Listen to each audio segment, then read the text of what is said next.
guys? Welcome back to Undefeated at Locals. It's your boys, Marvin and Edgar. This time we got another episode of State of the Game for you. What did we have happen this weekend? We had the Winter Clash, the January edition. We saw a lot of interesting things. Yeah. And I wanted to go over all with you guys. So, before we get into that, just to remind you guys, we have our giveaways, right? Yeah. For us, we are going to be giving away the Critical Role Challenger Series decks. Just subscribe to the channel, leave a like and a comment to boost our algorithms. Absolutely. And join the Discord, because that's where you're going to need to be to participate. We have a giveaways channel. You just got to hit the participate button there. Click that little button. On top of that, we have our buddy Gizmo over on Twitch. One of the team members, Gizmo.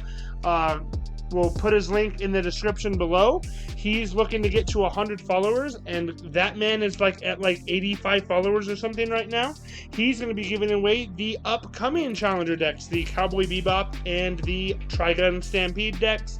Same type of deal. He's going to be giving them away to 3 lucky winners, I believe. Follow and join our Discord below, and you can enter that giveaway as well. On to the video. General feelings, how do you feel about the meta that we're currently in? I love it.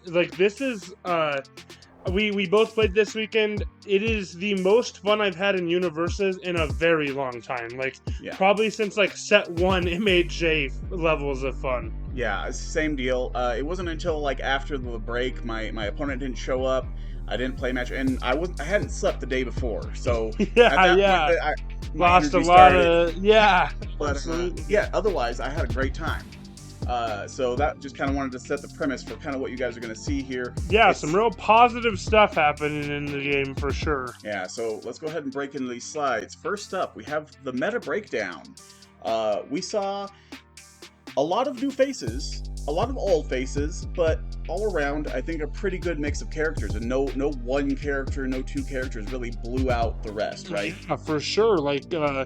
Even the most represented character, Hawks at 8, we did not see him in top 8, right? Yeah. Poor Bromley was 9th place as him, don't get me wrong, he still performed extremely well, but generally the most represented character when it comes to recent events is also represented in top cuts, right? Yeah. As a matter of the breakdown here, of the named characters, Shigaraki 3 is the only one that made it. Yeah, which is insane. Oh, and Mount Lady, right? We saw Mount Lady too as well. Yeah. So 2 characters out of these, insane amounts. Couple surprises, I guess, Mount Lady being so many played as well, which is pretty crazy. Yeah, so all in all, pretty good feeling.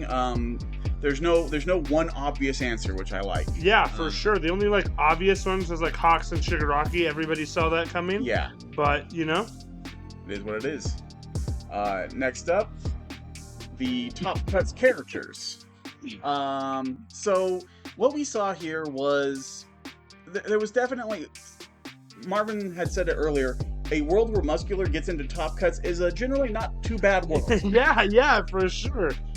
Nothing against him at all. I fought him in Swiss. I was his only loss, apparently. That deck is sick. But yeah, if we're living in a world where that deck can thrive, I'm super down for the meta. Even Mirio, right? Funny story. Right before my round against this Mirio in particular, I said the words, "Nah, Mirio's not real." I then get blown out in a 2-0 loss against this very same deck. But he's doing, the same old type of deal. But again, the fact that he can still thrive after getting so severely hit is a really good sign. Yeah.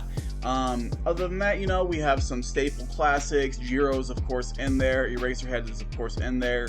Shigaraki, the whole community kind of knew he would show up, In force, yeah. Endeavor is just a very solid deck to go with. Absolutely. So, we expect to see these characters, but it's not as crazy as it's been in the past. Which, again, Jiro, you're going to see Jiro in every top cuts list. Yeah, for sure. That's why she rotates. Have to worry about her. Yep. Absolutely. So, very good overall. I liked the top cuts. I liked seeing what happened there, except for the last match that was kind of Yeah, if I disappointing. was like talked to the day before, the only expected on here is Shigaraki and Jiro, right? Yeah, Like I don't auto name Endeavor, even though we know he's good. I certainly don't auto name Eraserhead. I played a character that just commits you. Like, yeah.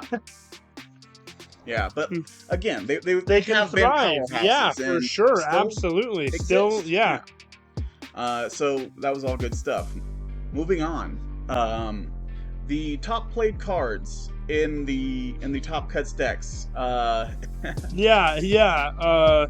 Barrier Shield. Like, if you're not an aggro deck, you're just a deck using Barrier Shield, Yeah. right? Yeah. You're doing one or the other. You're going to aggro or you're going to barrier shield. Or you're gonna both, like Keenan Yeah. Meadows chose to do with his version of Shigaraki 3. Yeah. But again, looking at these numbers, it's even in just a top 8, right? Because normally we'll get top 16s, top 32s.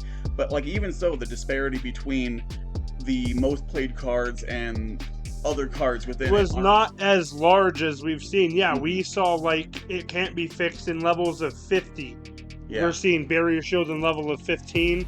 And even cards like Hardened Jab and Calling for Backup coming back into the format, right? Yeah. These these cards were nearly useless towards like the Nats meta.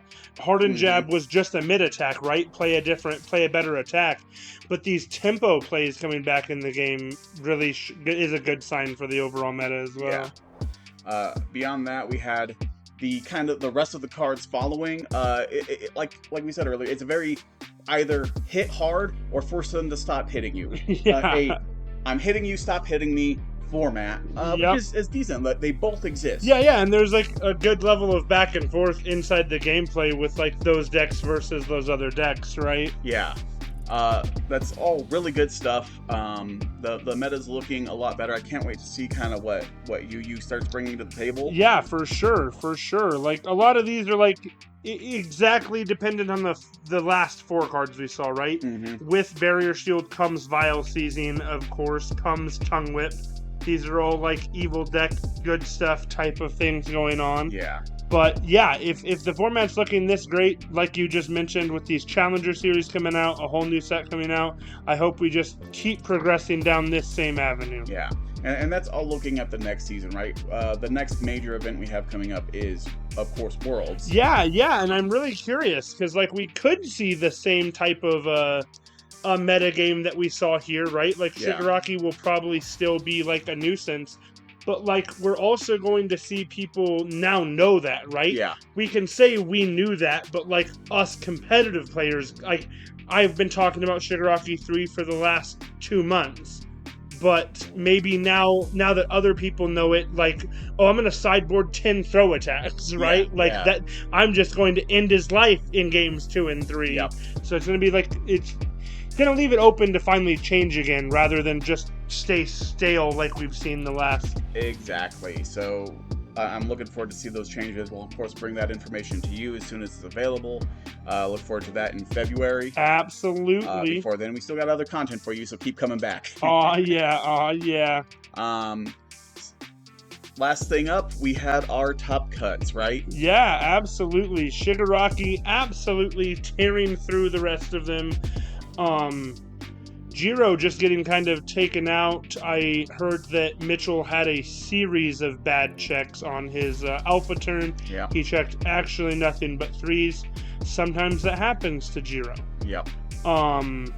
Muscular making it to top 4 again, like a really, really good sign.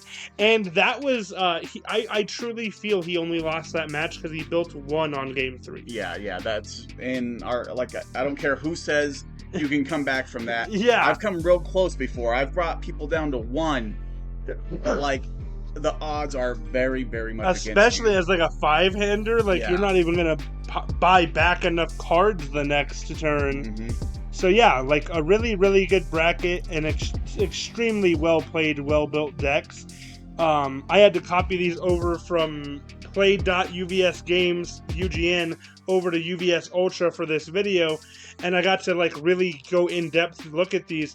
Even how different the Shigaraki decks were is honestly kind of surprising. Like, of course, they're running the Blue Flame Torments, the Tongue Whips, but like Keenan's deck was trying to end somebody's life on turns 2 and 3, Yeah.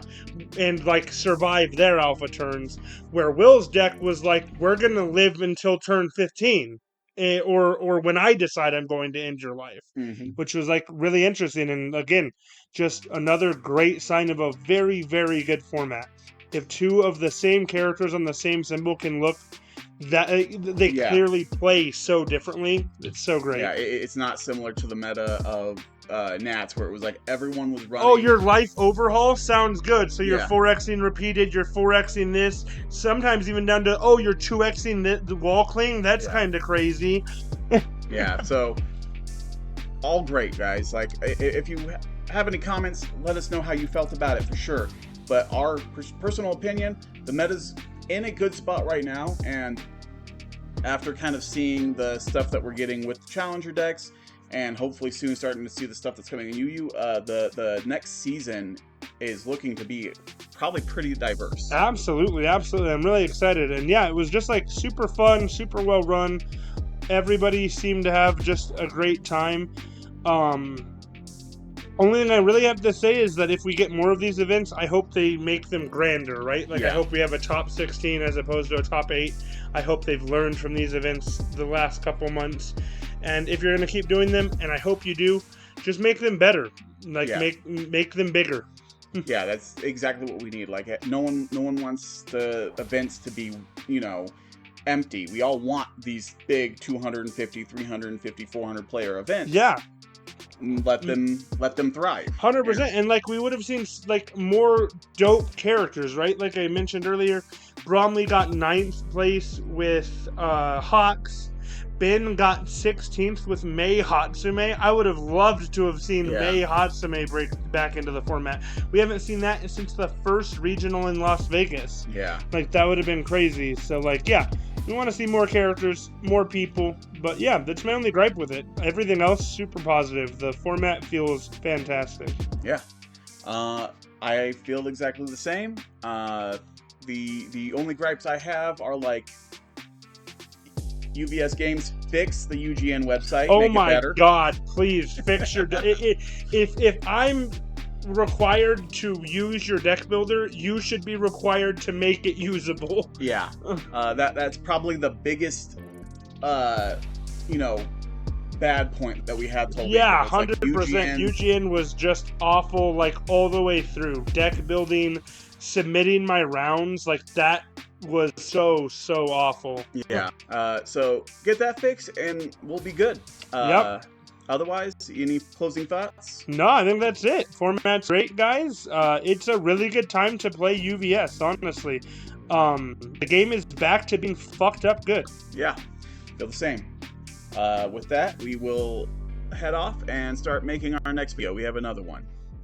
Peace. Peace.